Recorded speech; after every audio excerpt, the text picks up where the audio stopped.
Many thanks for joining us today. Now, details of the news.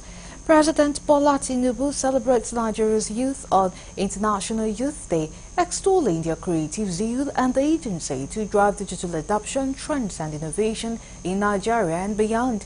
The International Youth Day is celebrated every August 12, and the 2024 theme is From Clicks to Progress, Youth Digital Pathway for Sustainable Development. President Tinubu, through a statement by his media aide Ajuri Ngelale, affirms that within the nation's youth lies the excellent spirit and power of transformation to digitally innovate Nigeria to prosperity and global acclaim. The president acknowledged the strides of the youth in diverse spheres, especially in developing billion-dollar technologies and innovation to make the world a more prosperous and evolved place.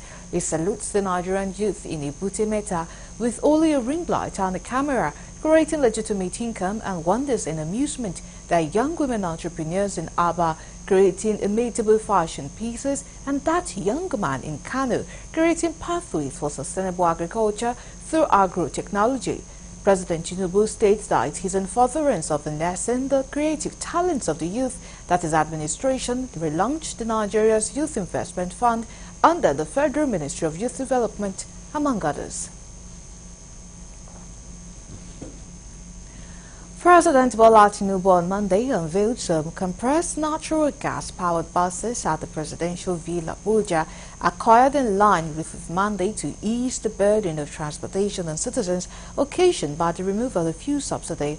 The President, in a symbolic ceremony performed at the forecourt of the Presidential Villa, said commercial vehicles in Nigeria make up about 80% of petrol consumption, costing the country trillions of naira each month. Correspondent Nabuchi sent in the report. The first phase of procured 20 buses were acquired from Unison Motors, an indigenous vehicle manufacturing firm. The government said it was optimistic that the buses will help to ease transportation problems, especially at the Federal Capital Territory Abuja. 5 of the CNG buses were driven to the forecourt of the Presidential Villa, where the President officially unveiled them for public use. The provision of the CNG buses were part of the demands by the organized labor movement following the removal of subsidy by the federal government on May 29, 2023. While unveiling the buses, elated President Tinubu felt honored to receive the buses on behalf of the government. He said it is a significant innovation to the country's transportation system. The leadership of the marketers Association of Nigeria.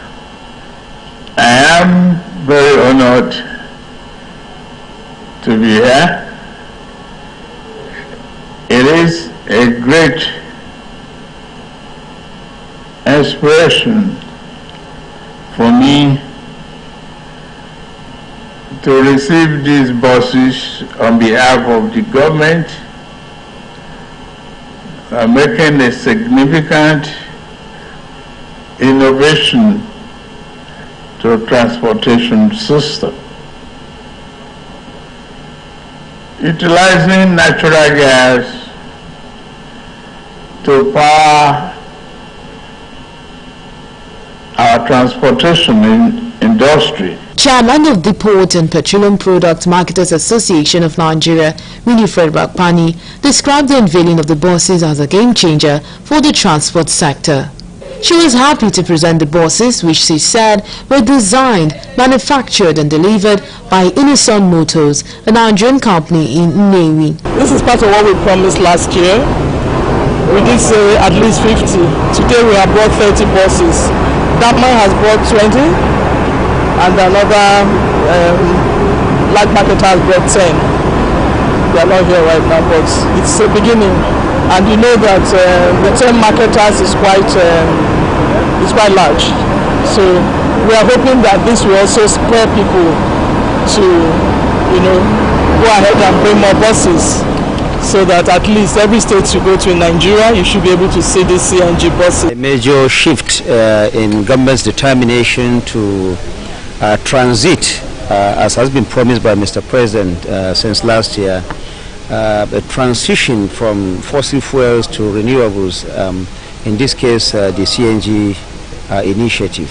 What we have just seen today is a fulfillment of sort of the President's promise that Nigeria is going to move gradually away from very expensive PMS to the CNG that is really very cheap and very affordable to us, to most Nigerians. The hybrid buses that will run on CNG are capable of transporting 100 people. They also have alternative of diesel. With this innovation, the transportation problems will be reduced.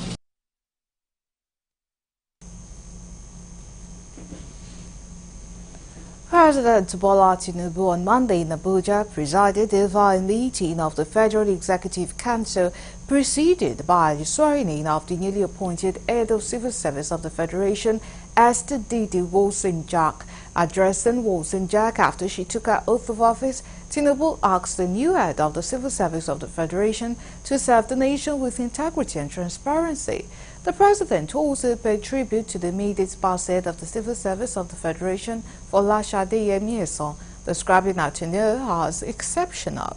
He said Nigerians must learn from her commitment to duty, loyalty, and great vision as she served the nation exceptionally well with dedication, guiding the civil service through significant transformation and reforms. In her remarks to the media, Wosinjak thanked the president for the confidence reposed in her. My heart is full of gratitude unto God for his sustenance all these years. It has just been God, and I just give him all the thanks. I also like to thank Mr. President for allowing me to serve the country. I would also like to thank, of course, the President, His Excellency Bola Ahmed Tinubu, GCFR, for the confidence he has reposed in me in appointing me the head of the civil service of the Federation.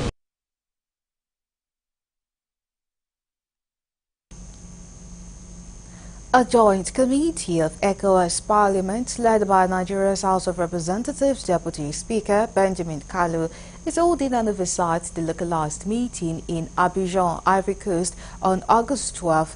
The week-long event, which comprises some of the Parliament's standing committees, namely Administration, Finance, Budget, Public Accounts, Macroeconomic Policy and Economic Research, will end on Friday. The theme of the event is the role of ECOWAS Parliament in community budget formulation and monitoring.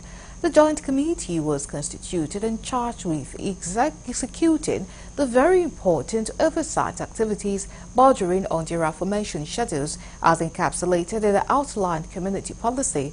The main objective of the delocalized committee meeting is for its members to have an in-depth knowledge and understanding of the issues in focus with a view to facilitating parliamentary deliberations on budgeting. It also aims to equip members in carrying out oversight functions over the programs and activities of ECOWAS, as mandated by the Supplementary Act on the Enhancement of the Powers of the Parliament. Parliamentarians with all-round perspectives on the issue. You're still on to the news on Galaxy TV. Coming up next.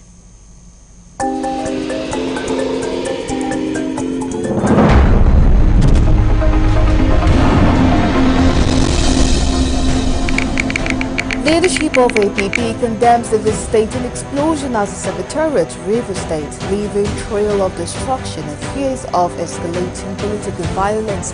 Details of that and more coming after the break. Do stay with us.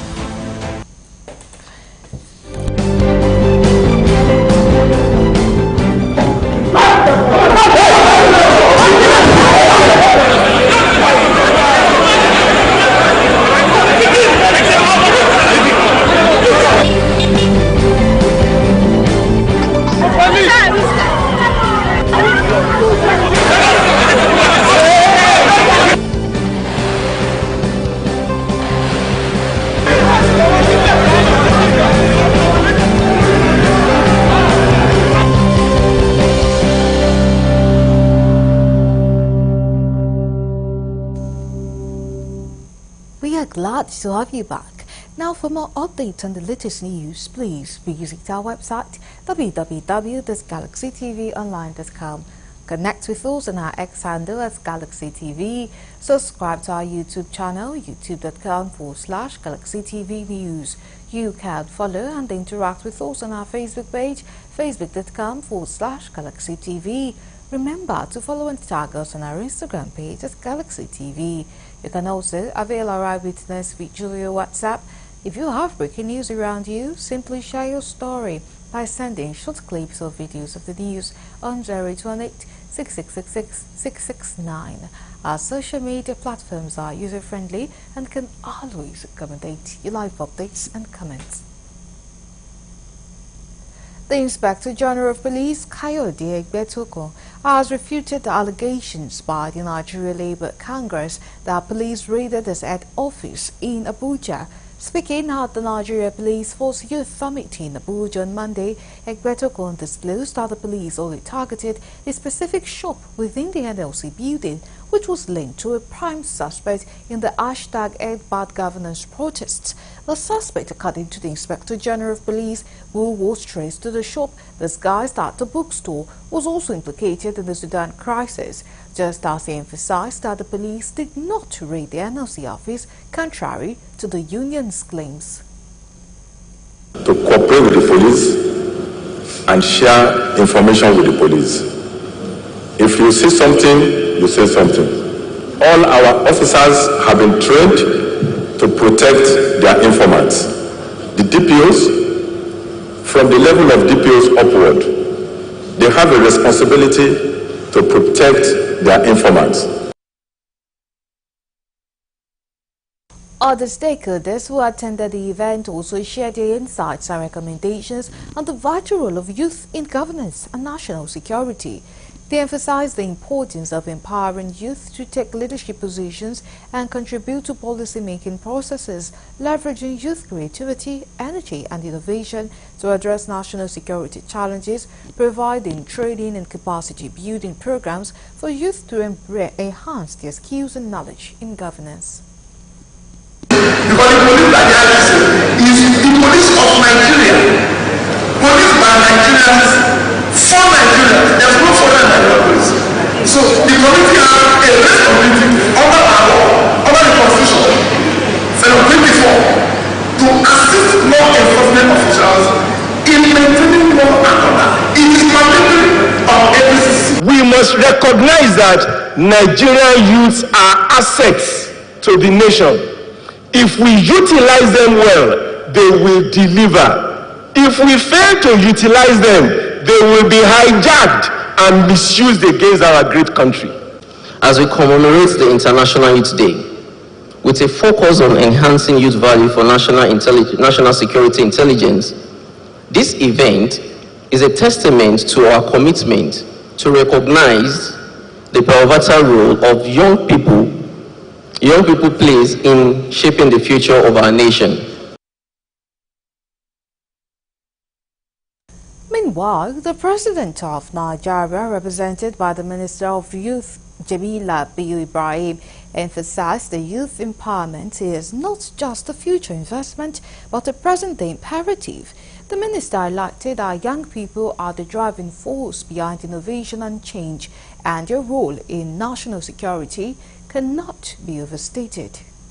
Rapidly evolving global landscape, the role of our youth in national security cannot be overemphasized. Enhancing their value in this domain is crucial to ensuring a safer, more secure Nigeria.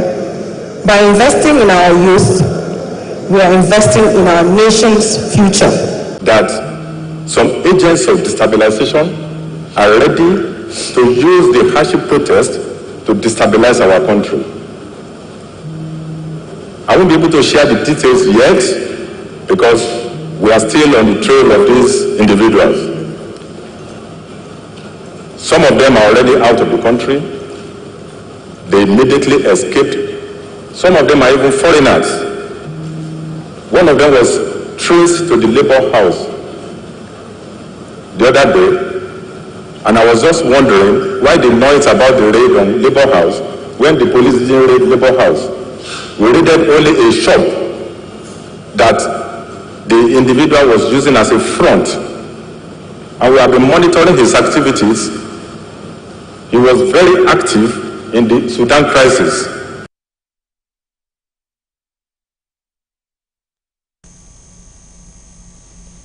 Now to education matters. The West African Examinations Council has withheld the result of 215,267 candidates from the 2024 West African Senior School Certificate Examination. This figure represents 11.92% of the 1,805,216 candidates who took the examination. The 2024 WAS commenced on Tuesday, 30th April and concluded on 24 June 2024. Speaking on Monday while announcing the release of the result, the head of the Nigeria office, WAEC, Dr. Amos Dangote, stated that the results were withheld in connection with various reported cases of examination malpractice.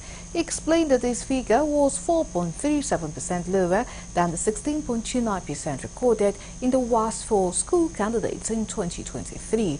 Dangote stressed that the council would continue to sanction all cases of examination malpractice, noting that schools, supervisors, teachers and candidates involved in such practices were undermining the educational system.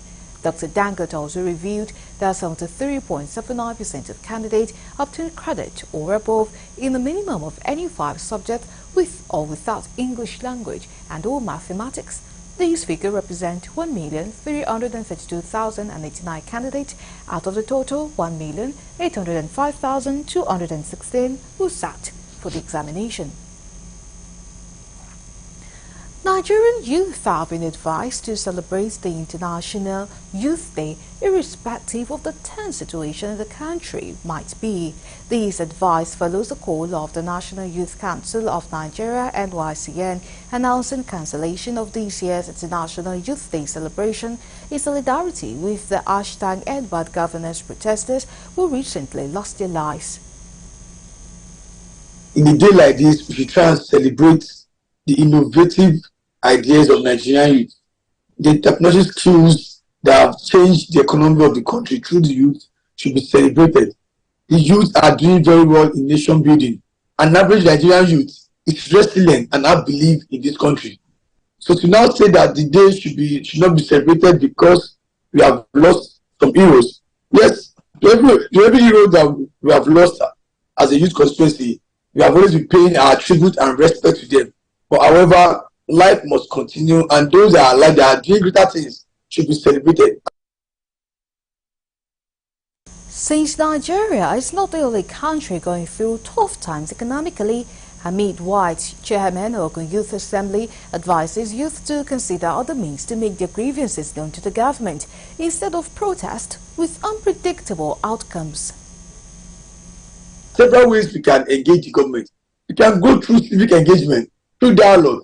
We have elected them into government, so they are answerable to us. When we ask for dialogue, they don't have a choice than to answer us. And youth should participate more in political decisions in their environment. It's very, very important.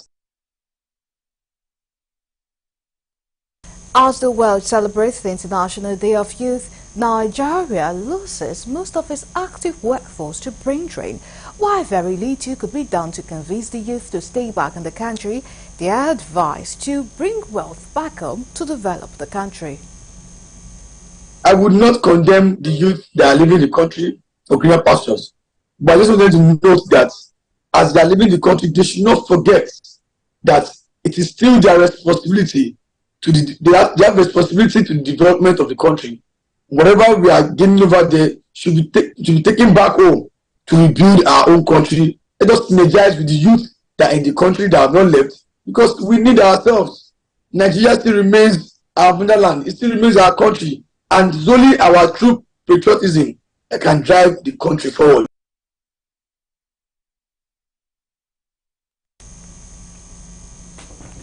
Now to the story teased earlier.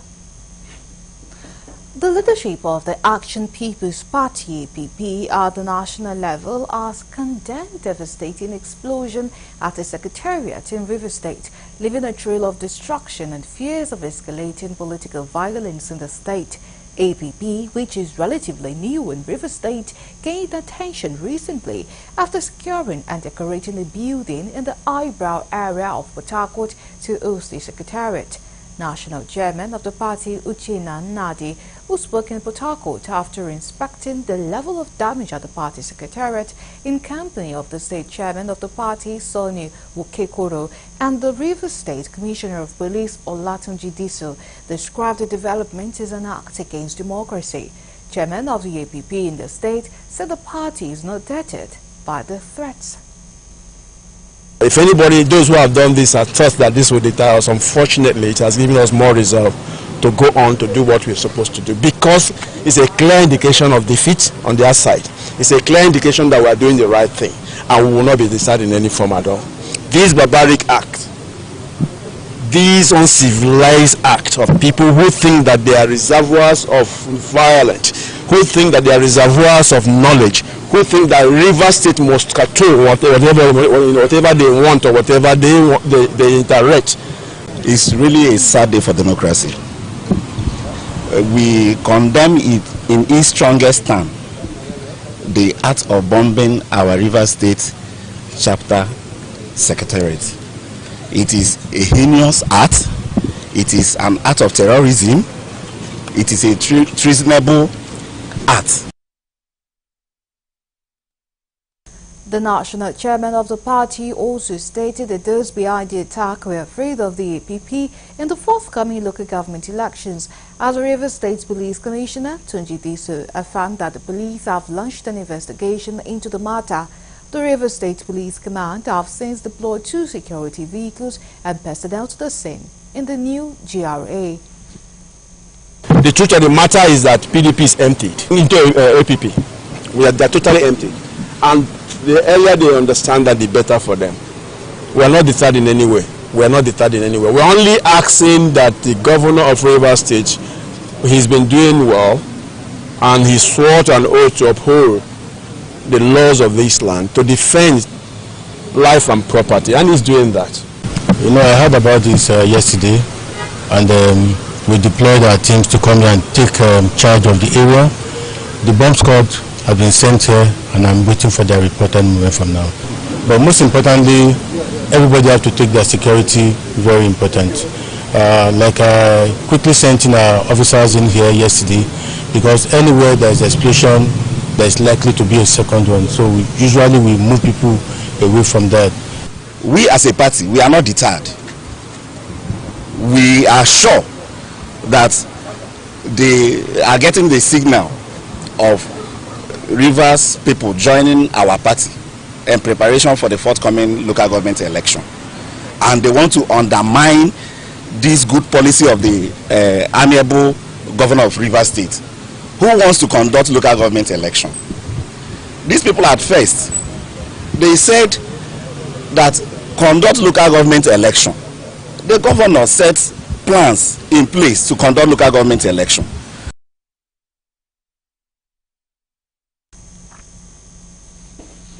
Not to other stories, power distribution in some northwest communities have been disrupted following damage of Tower T16 located in Gunduwawa village, Gizawa local government area of Kano State.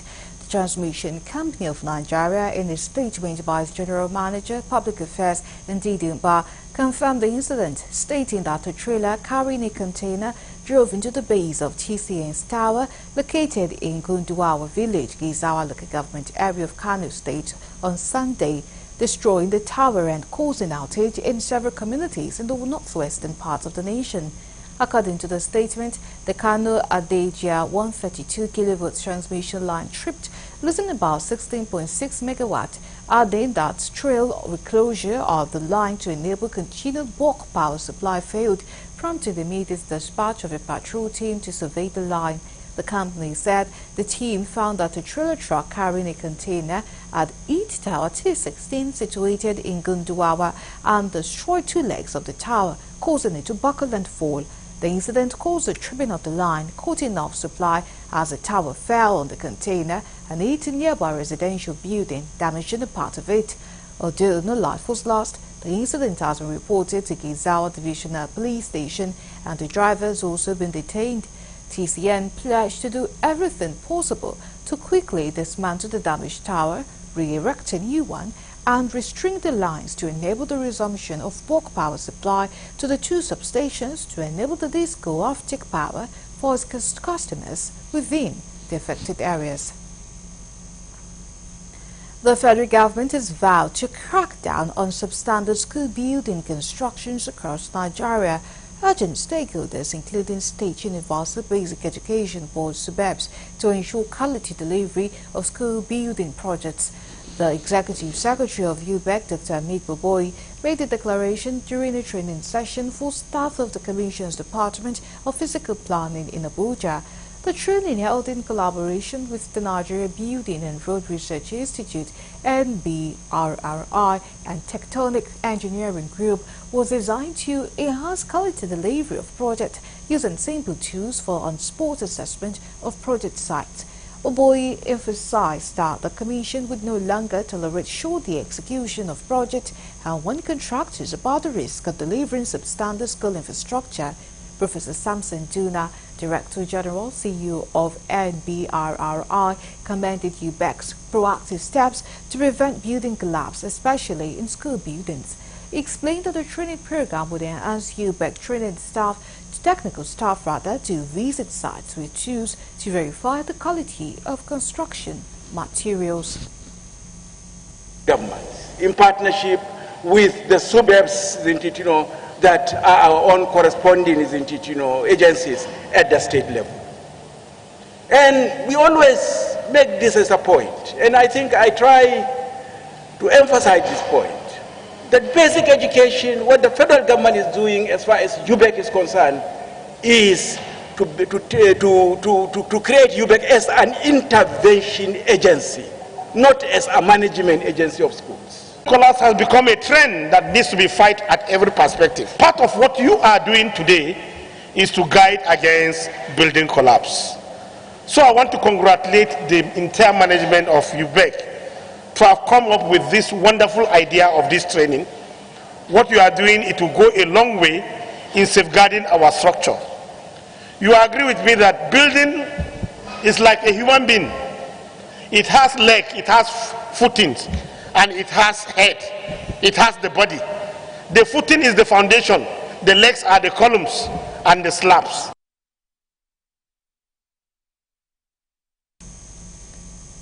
The United Nations Children Fund, UNICEF, has said there is urgent need for strong commitment by state government and stakeholders in the education sector to develop models to reduce the high number of out-of-school children in Nigeria.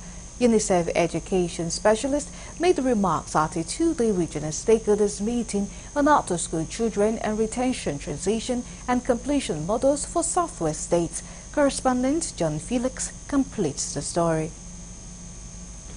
Gathered here as stakeholders in the education sector from the Southwest, the focus is to chart ways on addressing out-of-school children in the region.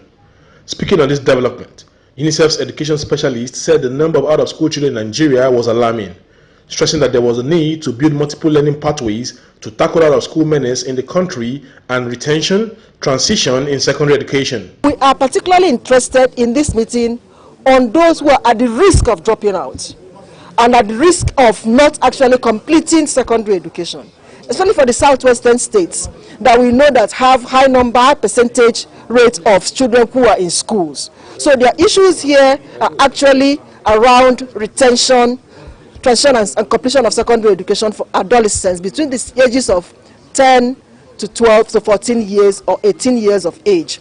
We are also supporting advocating that states begin to look at how can they create more access, working with community structures, community leaders, religious leaders, to begin to address social norms that keep children out of school. Also, there are some direct and indirect costs of education that actually impede demand for education for secondary education. So these are some of the very good discussions we have had this afternoon. For commissioners to begin to look at how can they stop those direct and indirect cost of education, especially as the Constitution of Nigeria says that secondary education is supposed to be free and compulsory for every Nigerian child. The third area of intervention we're advocating today is also for them to look at how can they scale up foundational literacy and numeracy programs. Also speaking, UNICEF education specialist Baba Gana Aminu said out of 6 million children that enroll in primary education yearly, 1 million of them do not get to lower secondary school. Quoting from multiple cluster survey MICS 2021, Aminu said that the education completion rate in the Southwest region revealed that the primary education rate stood at 92.6%. About 8% of children are out of school. But that is not the most worrisome data, if I may say, concerning the Southwestern state. Most of the worrisome data, it has to do with retention, that is retaining those children that must have enrolled into school, but not only retaining them, but are they completing the level of education that they have enrolled into. What I mean more specifically here is that the completion of primary school children when they are in lower secondary, that is in junior secondary school, and as well when they transit senior secondary school, how well are they transiting. So the data shows about 92% and 85% of those children that are completing primary and upper secondary education. This is really, really worrisome. That means a lot of children that enter into primary school may not have the opportunity to complete junior secondary school, and that means the future for them is still blurry. So where are these children? That means these children, if they are not in school, they are out of school. If they are out of school, are they doing any vocational, are they attending any vocational skills program? Or where are they? That means there is need for government and also all the stakeholders in education to really take action to address these issues, especially around the 21st century skills, foundational literacy and numeracy, and transferable skills, which are essential for them to thrive in the today's world. In his remarks, the State Commissioner for Education, Professor Abayomi Arigbabu, said to achieve the needed results in the state and the region in general, interventions must be done seriously, which include the provision of meals for children in schools. The school feeding program should be vigorously pursued so that these children can at least be sure that there will be at least one meal in school, which will probably encourage them to come to school. That one is also there. Also, there is need for vigorous campaigns, vigorous enrollment drive. You know, at the beginning of every session or during the holidays, you want to go around to encourage parents, go to motor parks, go to marketplaces, go to various locations in these towns and cities to ensure that parents bring their children to school. So, and let them be aware of policies that you are putting in place to encourage these children to come to school. It is expected that deliberations at this stakeholders' engagement will lead to positive outcomes in the education sector. John Felix reporting for Galactic Television News. The Olubadan of Ibadan land of Owolabi Akinloye Olakuleyin has performed this first official duty as the Olubadan of Ibadan land. Oba Olakuleyin on Monday crowned the Otun Olubadan of Ibadan land, Senator Rashid Ladoja, as one of the beaded crown obas in the ancient city. The event took place at the new Olubadan Palace located at Okearemo in Ibadan North local government area. The event was attended by the acting governor of the state, Barrister Abdurrahim Adebayo Lawal, who presented the staff of office and certificate of the newly crowned monarch on behalf of the state government. Also in attendance were members of the Olubadan Council, family head, political officers, and well-wishers. Olubadan, the consenting authority, who crowned Oba Rashidi Ladoja, had earlier presided over the first Olubadan Council meeting of his tenure and used the opportunity to congratulate the people of Ibadan land on the renewed unity amongst Ibadan kingmakers, which would translate to peace, progress and development in the land.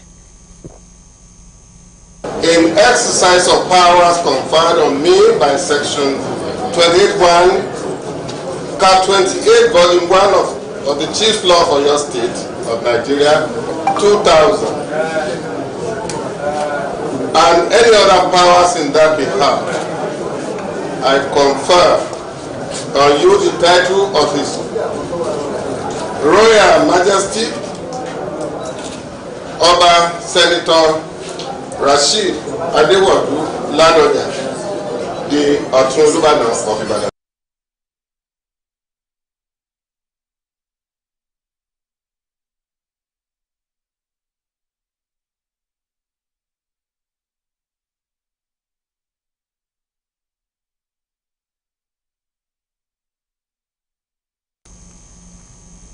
Civil society organizations, INEC-accredited observers in the November 11, 2023 Kogi governorship election, as well as indigenous people of the state, have raised concerns over what they described as mindless blackmail and propaganda taken too far by the Social Democratic Party and its candidate, which aimed at putting undue pressure on the judiciary.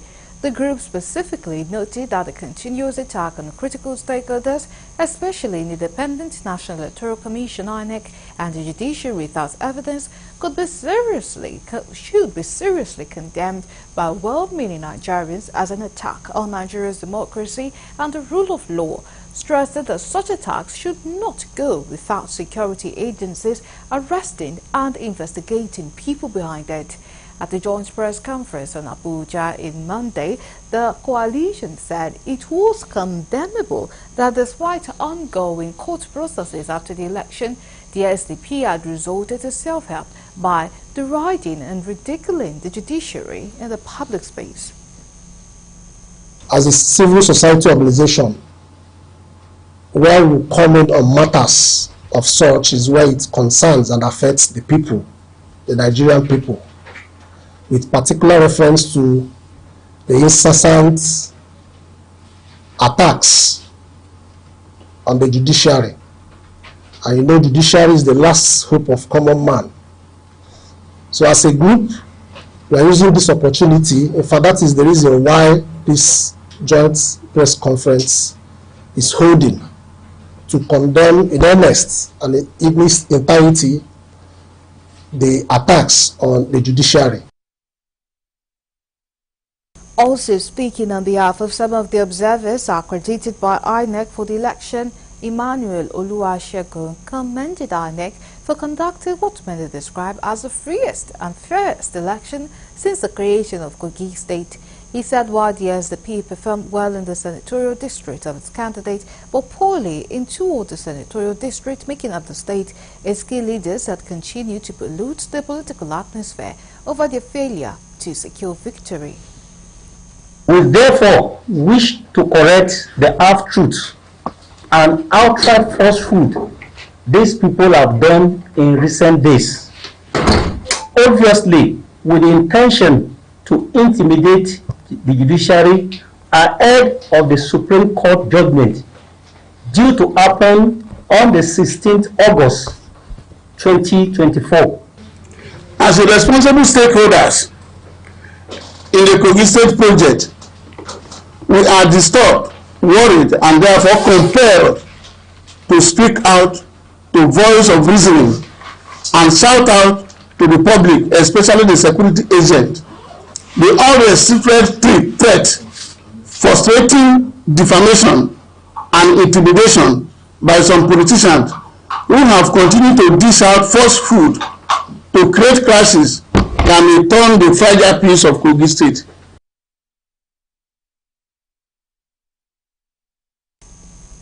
Now we move to the international desk for more news.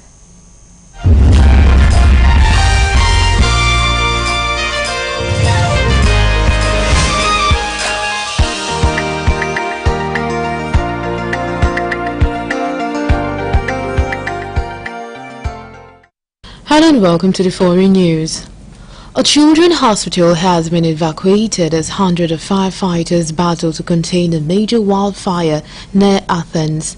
The fire has sent a blanket of smoke over the center of the Greek capital and has forced officials to issue evacuation orders for more than a dozen areas, including the historic town of Marathon.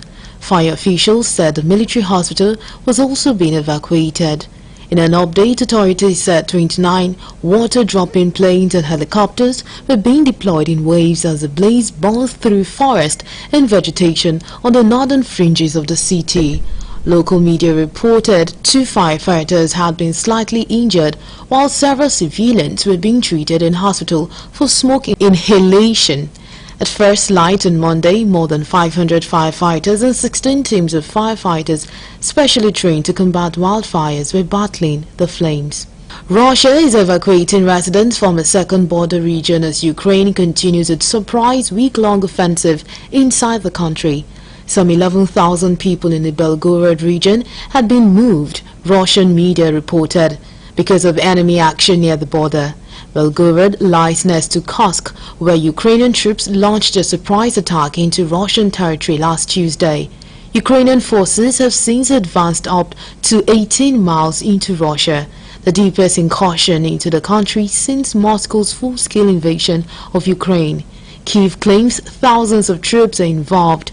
On Monday morning, residents in part of Belgorod, which lies to the south of Kursk, were told not to panic but what they must evacuate. Belgorod governor said people from Krasnaya Yaruga district were being moved due to enemy activity on the border. The U.S. has sent a guided missile submarine to the Middle East as tensions grow in the region. Defense Secretary Lloyd Austin also said an aircraft carrier which was already heading to the area would sail there more quickly. The move comes in response to fears of a wider regional conflict after the recent assassination of senior Hezbollah and Hamas leaders. It signals the U.S. determination to help defend Israel from any attack by Iran, with Austin saying the U.S. will take every possible step to defend its ally. Iran is being closely watched for an indication of how and when it might respond to the assassination of Hamas top political leader Ismail Haniyeh in Tehran on 31st July. The Iranians blamed Israel for the assassination of Haniyeh on their soil and have vowed to punish it. Still in foreign news, Tanzanian police have arrested prominent politician Tundu Lissu and two other opposition Chadema officials, the party has said. It says the three were detained in the southwestern town of Mbeya on the eve of their planned rally to mark the World Youth Day. The reported arrest come a year after President Samia Hassan lifted a ban on opposition gatherings and promised to restore competitive politics. On Sunday, the police banned the Chadema rally, saying it was intended to cause violence. They cited the party's rally in calling for people to come together like the youth in Kenya, apparently referring to the weeks of deadly anti-government demonstrations in a neighboring East African country. On Monday morning, a Chadema official told newsmen that they did not know where the detained leaders were being held.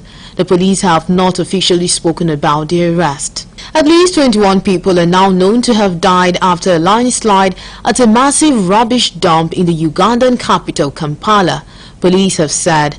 Rescuers are continuing to dig through the waste in the hope of finding more survivors after the landslide, which followed weeks of torrential rain. The 36-acre Kitezi landfill is the only one serving the whole of Kampala, a city home to an estimated of 4 million people. Kampala Mayor Erias Lukwago told newsmen it was a disaster that was bound to happen and that many more could be still buried. The city authorities had reportedly been trying to find a new site for many years. A huge hill formed by the build-up of rubbish collapsed late Friday night, burying houses on the edge of the site while residents were asleep. President Yoweri Museveni has ordered an investigation into how people had been allowed to live so close to the potentially hazardous and dangerous heap, and ordered the removal of those in what he called the danger zone. And finally, on foreign news, a pilot has died after the helicopter crashed into the roof of a hotel in Australia during an unauthorized early morning flight. The aircraft hit the DoubleTree by Hilton Hotel in the northern Queensland city of Cairns at about 1:50 local time on Monday, sparking a fire and forcing the evacuation of hundreds of guests. Authorities said the only occupant of the helicopter died at the scene, and two hotel guests, a man in his 80s and a woman in her 70s, were taken to the hospital in a stable condition. Some local media had suggested that the helicopter was stolen. Nautilus Aviation, which owned the helicopter, said it would work closely with all authorities in Queensland as they examine the unauthorized use of one of their helicopters in the early hours of the morning. Amanda Kay, who was staying in a hotel on the main Esplanade in Cairns, described seeing a helicopter flying extra low without light in rainy weather. Another bystander said she saw the helicopter fly past the hotel twice in a moment before the collision. Two of the helicopter's rotor blades came off on impact, landing on the Esplanade and in the hotel pool, according to Queensland Ambulance Service. Another tourist staying at the hotel described it to newsmen as a colossal, ear-deafening bang. And that's all we have on the foreign news.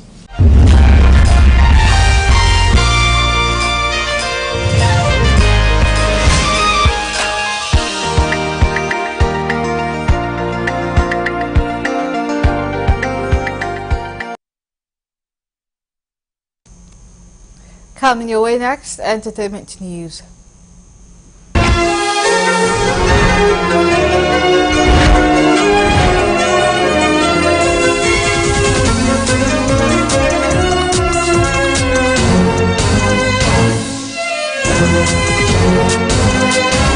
Welcome to Entertainment News. My name is Rose Blossom Oye. Here's the full report. Nollywood actress Destiny Etiko, who has been excitedly counting down to her birthday, taken to her Instagram page to share a jaw-dropping video from her birthday shoot.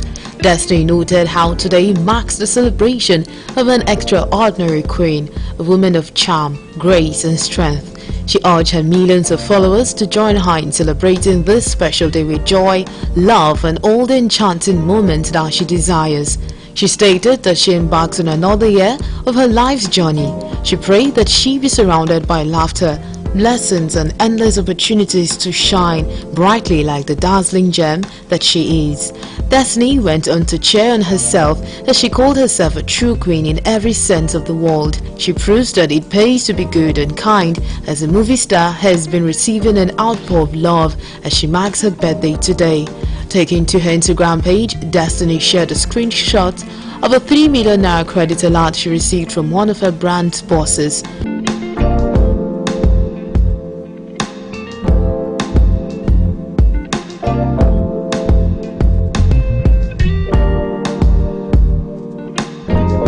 Award-winning music star Peter Okoye of the famous music group P-Square has written an open letter to his twin brother Paul Okoye.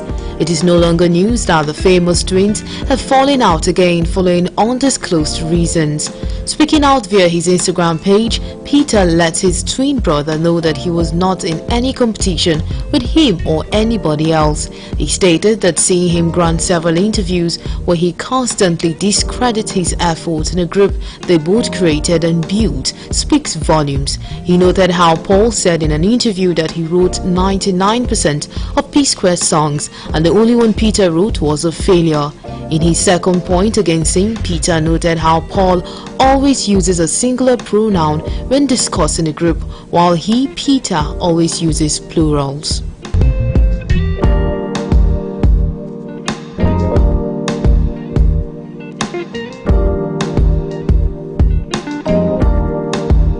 Popular influencer Carmel Plug's ex-bestie has called her out over an alleged $1,600 debt as she reveals how she accommodated her in Canada. The ex-bestie took to her TikTok page to make the allegations as she shared receipt of her claim. She debunked claims that the influencer owned a house in Canada.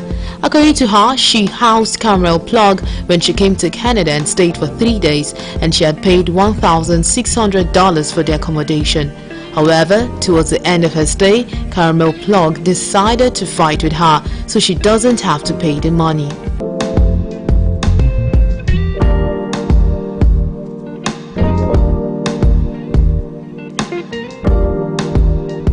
Media personality Daddy Freeze has expressed disbelief at popular clergy pastor J. Razor's miraculous healing at his recent event in the UK. It is reported that the popular clergyman during his NSPPD event in the UK had healed a young girl who had been unable to walk. In a video making rounds online, the young child received a sudden healing during the prayer conference and started walking, which left the crowd at the event in shock. Reacting to it, Daddy Freeze, well known for his controversial views on religious matters, had expressed disbelief at the miracle. He noted how gospel singer Yinka Ayefele has been in a wheelchair for years, yet the clergyman hasn't healed him, but is going abroad to heal people. This isn't the first time the media personality has expressed disbelief at a clergyman's miraculous healing.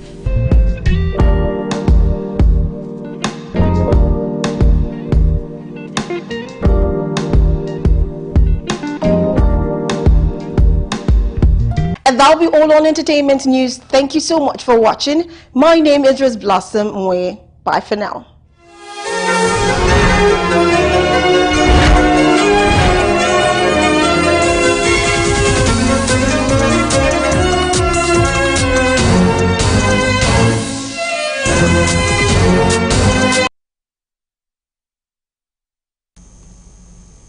And that is all we have for you. We thank you so much for watching. My name is Iribami Salako.